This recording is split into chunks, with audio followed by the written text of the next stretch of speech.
स्वागत है दोस्तों आपका हमारे चैनल अनसुनी अनुराधा के सुने अनसुने किस्सों में। कहानियों के इस आकाश गंगा में जो सितारा आज भी तोड़कर लाई हूँ, उसका नाम है अजनबी कौन हो तुम जब से तुम्हें देखा है। वादा है मेरा आपसे, हर वो कहानी जिसमें होगा एक जाना पहचाना सा कोना, जहाँ छिपी होगी आपकी कोई याद, पल वो जो बस अपने थे। रावी अपने गांव से दूर एक शहर में रहकर अपनी पढ़ाई भी पूरी कर रही थी। उसके घर की आर्थिक स्थिति ज़्यादा अच्छी ना थी कि कॉल सेंटर में जॉब भी कर रही थी, घर पर कुछ आर्थिक मदद भी कर दिया करती थी। यहाँ सामने वाले फ्लैट में पिछले 1-1.5 साल से दरवाज़ा बंद ही रहता था, खाली पड़ा था कि आज शाम शायद कोई रहने आया था। पिछले 2 दिनों से फ्लैट में पेंट का काम भी चल रहा था और कुछ लोगों को भी आते जाते देखा था। और रावी ये सब देखकर अपने रोज़ के कामों में फिर से बिज़ी हो जाती है। होगा कोई। आज 2 दिन बीत गए थे, फिर से उसका ध्यान उस फ्लैट की ओर जाता है। डोर तो बंद था लेकिन खिड़की खुली हुई थी।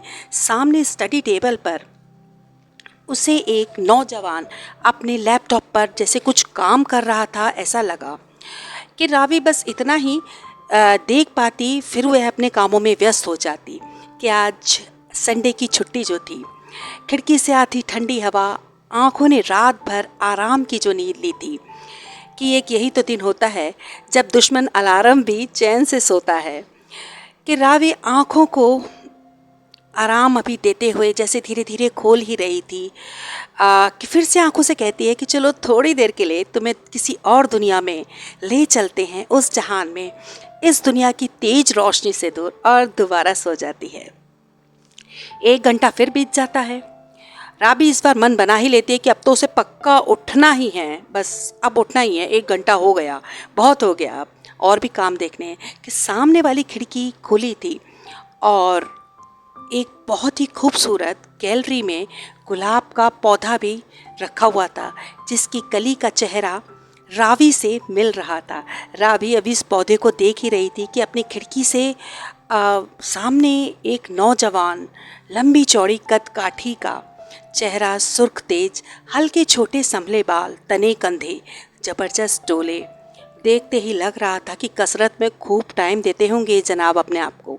सुबह मर्जी की नींद हो, छुट्टी का दिन हो और सामने ऐसा नज़ारा हो तो ज़िंदगी में हलचल हो ही जाती है। लेकिन एक आम इंसान की लगाम ज़िंदगी के हाथों में होती है। उसकी अपनी मनमानी, उसकी मर्जी नहीं चलती। हमारी दुनिया में मर्जी चलाने के लिए वक्त नहीं। कि ये सिलसिला यूं ही 1 महीने चलता रहता है। रावी का ध्यान अक्सर सामने वाली खिड़की पर ना चाहते हुए भी चला जाता था। संडे को थोड़ा ज़्यादा टाइम दे देती थी। हाँ, उस गैलरी में अब उस गुलाब के पेड़ पर 2 छोटे-छोटे फूल भी उगाए थे। कितने खूबसूरत थी ये हल्के गुलाबी रंग के 2 फूल, पंखड़ियों के किनारियों पर जैसे दूधिया लकीरें, कितना सुंदर देखने में लगते थे। कि दोनों फूल दिन भर आपस में क्या बात करते रहते होंगे। कि आज रावी के ऑफिस की मीटिंग थी, पहुंचते पहुंचते थोड़ा सा रात हो जाएगी। सोच रही थी अब घर जाकर खाना बनाने की तो हिम्मत है नहीं, क्यों ना कुछ बाहर से ही पैक करा लेती हूँ।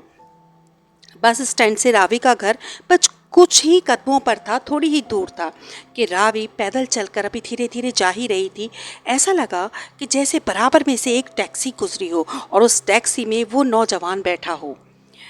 रावी उस टैक्सी को पीछे मुड़कर भी देखती है और हंसने लगती है खुद पर ही कि कहीं मैं पागल ना हो जाऊं, और खुद को ही संभालती समझाती हुई अपने रास्ते पर चलने लगती है। कभी मुस्कुराती, कभी हंसती। कि अपने घर सामने वो पहुंच ही जाती है। पर्स में से अभी चाबियां निकाल ही रही थी कि अरे, ये तो वही गुलाब के पौधे का गमला है। ये तो सामने गैलरी में रखा होता है। ये तो उस नौजवान की गैलरी में सामने ही रखा था। कि रावी कुछ उलझन में ताला खोलती है, उस गमले को उठाकर अंदर अभी ले जा ही रही थी कि शायद एक एक चिट्ठी भी अंदर। रावी बड़ी बेसब्री से उस चिट्ठी को, खत को खोलती है। कुछ ही लाइनें उस खत में लिखी थी, लेकिन इतना कुछ लिखा था। रावी जी नमस्कार, आप मुझे अच्छे से जानती हैं। मैं आपके सामने वाले फ्लैट में 1 महीने से रह रहा था। मैं बिज़ी इतना रहता था कि कभी आपसे बात करने का, मिलने का मौका ही नहीं मिला। मैं एक स्टिंग ऑपरेशन पर यहाँ आया हुआ था, तो मैं अपनी आइडेंटिटी इस दौरान मैं आपको बता नहीं सकता था। हमें मिलने की किसी से भी या अपनी आइडेंटिटी बताने की इजाज़त नहीं होती। सोचा था मिशन कंप्लीट हो जाएगा तब मैं आपके साथ बैठकर चाय पीऊँगा। मैं बहुत देर से आज आपका वेट कर रहा था, इंतज़ार कर रहा था, लेकिन आप आई नहीं। किस्मत में हुआ तो ज़िंदगी हमें दोबारा ज़रूर मिलाएगी। और हाँ, ये गुलाब का पौधा मैं आपके लिए छोड़कर जा रहा हूँ, मेरी ओर से आपके लिए भेंट है। ये एक दोस्त की भेंट है, दोस्त के लिए। आपको तो वैसे भी बहुत पसंद है ना गुलाब, आप अक्सर देखा करती थी एक फौजी। कहानी की श्रृंखला में फिर आपसे मुलाकात होगी। तब तक आप हमारे चैनल को लाइक, सब्सक्राइब, शेयर करना ना भूलें। अनसुनी अनुराधा के आसपास ये एक गाना भी चल रहा था, अजनबी कौन हो तुम जब से तुम्हें देखा है।